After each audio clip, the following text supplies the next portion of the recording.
الحمد لله نحمده ونستعينه ونستغفره ونؤمن به ونتوكل عليه ونعوذ بالله من شرور أنفسنا ومن سيئات أعمالنا من يهد الله فلا مضل له ومن يضلل فلا هادي له نشهد أن لا إله إلا الله وحده لا شريك له ونشهد أن سيدنا ونبينا ومولانا محمدا عبده ورسوله صلى الله تعالى عليه وعلى آله وأصحابه وأتباعه وأزواجه وذرياته وبارك وسلم تسليما كثيرا كثيرا أما بعد.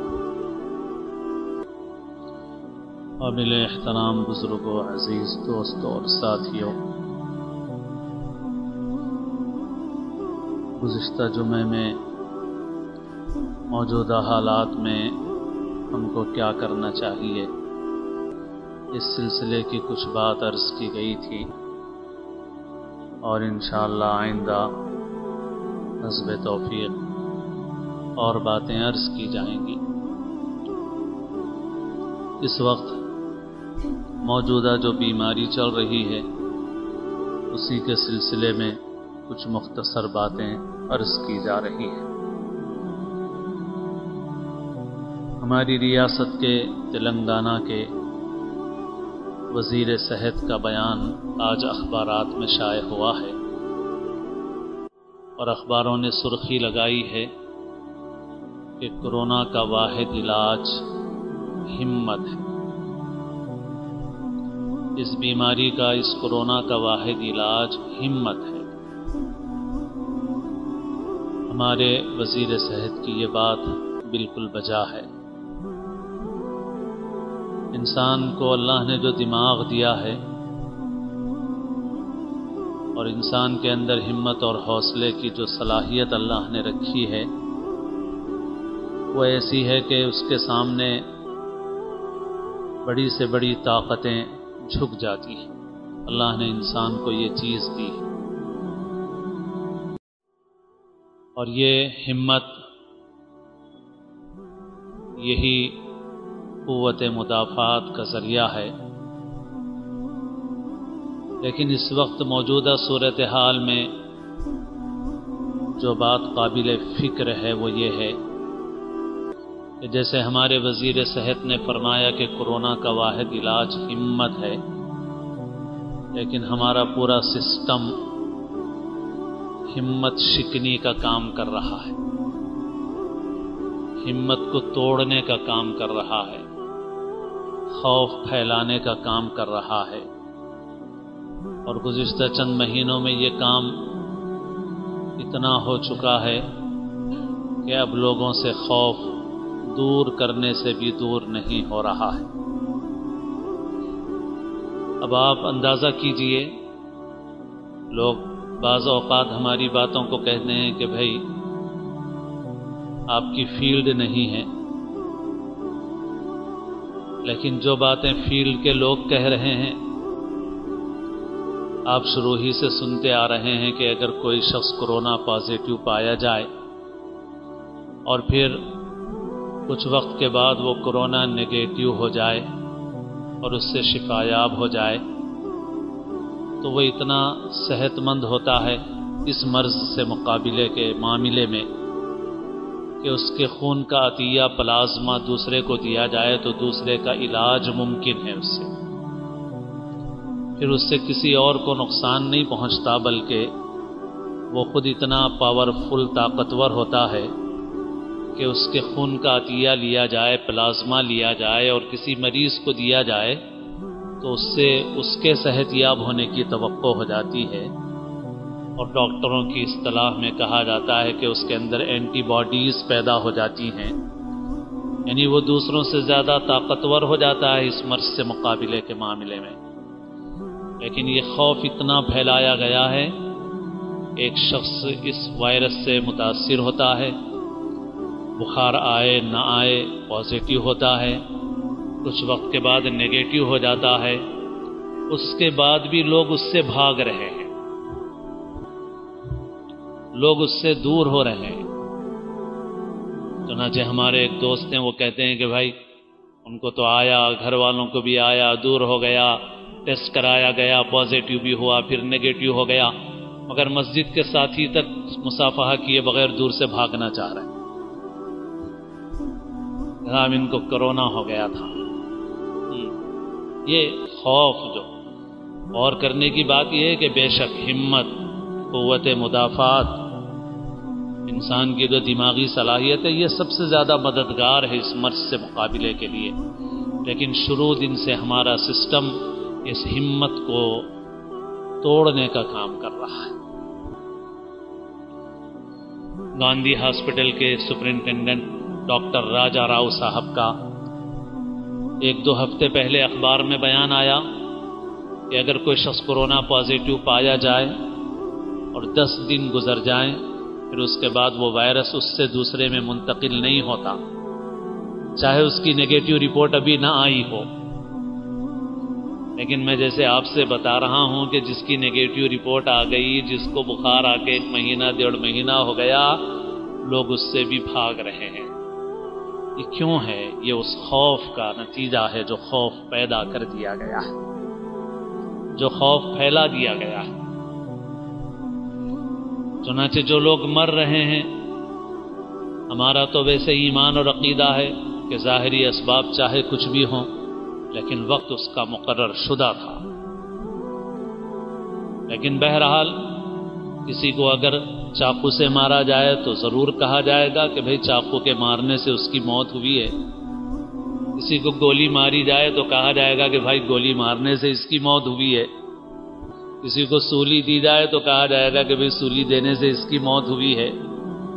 تو ان ظاہری اسباب کے درجے میں دیکھا جائے تو بہت سے مریضوں کی موت اس خوف کے سبب ہوئی، اس کے نتیجے میں ہارٹ اٹیک ہو گیا ان کو۔ اس خوف کے نتیجے میں ڈاکٹرز ان کے قریب نہیں آئے، نرسیں ان کے قریب نہیں آئی۔ حیدرآباد کے ایک نوجوان کا وائس کلپ فیس بک پہ میں نے سنا، وہ فون پہ اپنے کسی رشتہ دار دوست سے بات کر رہا ہے کہ میرے بھائی کا علاج بھی صحیح نہیں کیا گیا اور کہہ دیا گیا کہ جب تک رپورٹ نہیں آئے گی کچھ نہیں کیا جائے گا۔ پھر اس کا انتقال ہو گیا، پھر نعش ہمارے حوالے نہیں کی گئی۔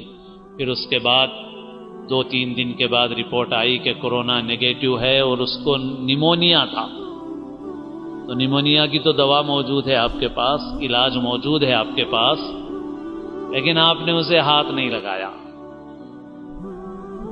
یہ خوف، یہ ڈر، اور اس معاملے میں اس سے پہلے بھی اپنی گزارشات میں عرض کر چکا ہوں کہ بھائی دوسروں کے مقابلے میں مسلمان کو تو کم سے کم مضبوط ہونا چاہیے۔ ہم بیماری کا انکار نہیں کر رہے ہیں اور احتیاطی تدبیروں سے بھی نہیں روک رہے ہیں، مگر اتنی احتیاطی تدبیریں کہ احتیاط خود بیماری بن جائے اور خوف اتنا پیدا ہو جائے کہ وہ خوف ہلاکت کا سبب بن جائے، یہ کون سی عقل کی بات ہے؟ یہ کون سی سمجھداری کی بات ہے؟ تدبیر احتیاطی کرنا بے شک اہم ہے، اس سے ہمیں انکار نہیں ہے، لیکن اصل چیز اللہ کا حکم ہے، اس کے بغیر بیماری لگتی نہیں ہے۔ ظاہری سبب چاہے کچھ بن جائے، ہمارا ایمان اور عقیدہ ہے اللہ نے موت کا جو وقت لکھا ہے، موت اس سے ایک لمحہ پہلے نہیں آ سکتی۔ حسین ساگر میں چھلانگ لگا دی بہت سے لوگوں نے، اس کے باوجود بچا لیا گیا۔ پڑوسی ملک میں چند دن پہلے ایک ہوائی جہاز گر گیا، کریش ہو گیا، سارے مسافرین مر گئے، صرف 2 آدمی بچ گئے اور ان کو کوئی گزند اور نقصان بھی نہیں پہنچا۔ لوگوں، سر کی آنکھیں کھلی ہیں، عقل کی آنکھیں کھولو۔ ایسے بے عقل مت بن جاؤ کہ ایمان پر سوالیہ نشان کھڑا ہو جائے۔ ہمارے پڑوسی ملک کے سوشل میڈیا پہ کوئی چینل چلانے والے ہیں جن کا نام اس ملک کے حکمران کے ہم نام ہیں، وہ عمران خان۔ بہت پہلے ان کا ویڈیو آیا، انہوں نے کہا کہ ہمارے گھر نے اتنی احتیاط کی کہ حکومت نے جتنا بتایا اس سے زیادہ احتیاط کی۔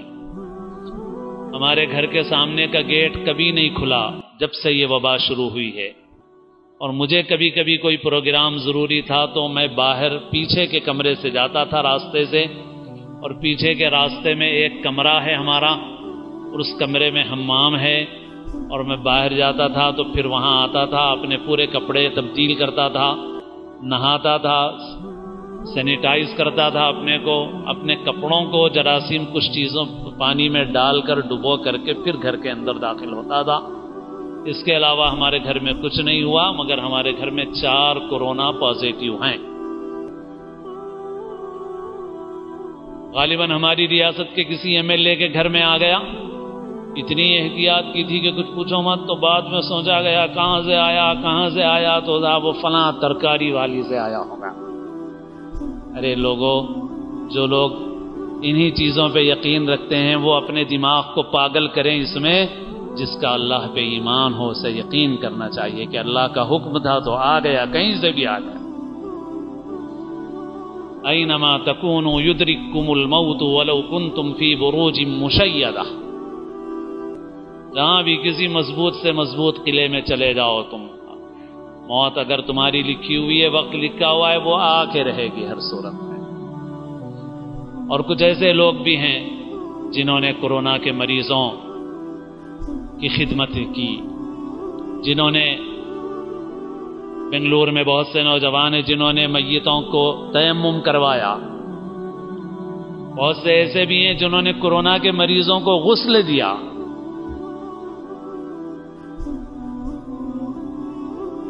الحمدللہ کچھ نہیں ہوا ان کو۔ اور پھر غسل پہ بات یاد آئی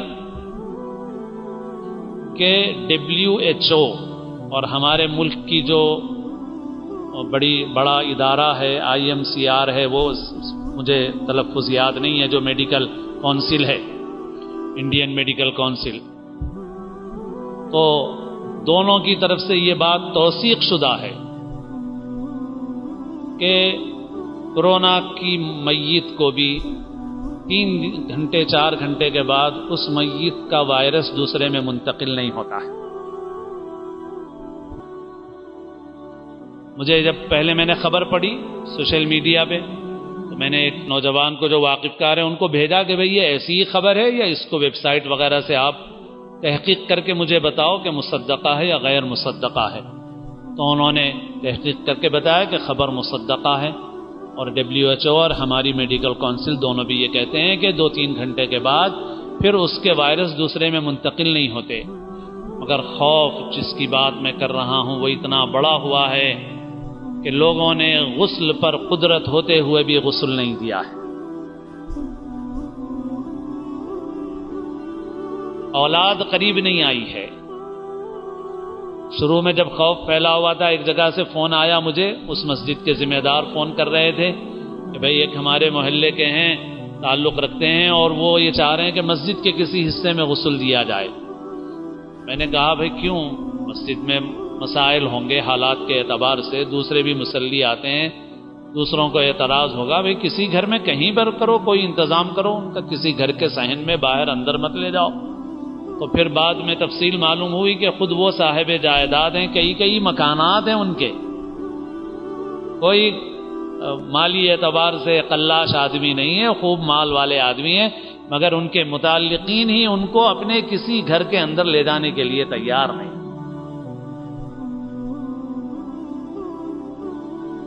بھائی خود WHO کہہ رہا ہے کہ بھائی 3-4 گھنٹے کے بعد وائرس منتقل نہیں ہوتا، اس میت کا احترام، اسے احترام کے ساتھ رخصت کرنا ہماری شرعی، دینی، اخلاقی ذمہ داری ہے، مگر ہم اتنے خوف زدہ ہیں۔ تو بہرحال، اور اس کا اثر نظر آ رہا ہے، نمازیوں پر نظر آ رہا ہے، اور چیزوں میں نظر آ رہا ہے، بعض لوگوں کی احتیاط معلوم کرنے سے معلوم ہو رہا ہے کہ بھئی ان پہ بھی اتنا خوف غالب ہے۔ تو میرے دوستو احتیاط کرو، مگر اتنی احتیاط نہیں کہ احتیاط بیماری بن جائے. خوف کو دور کرو.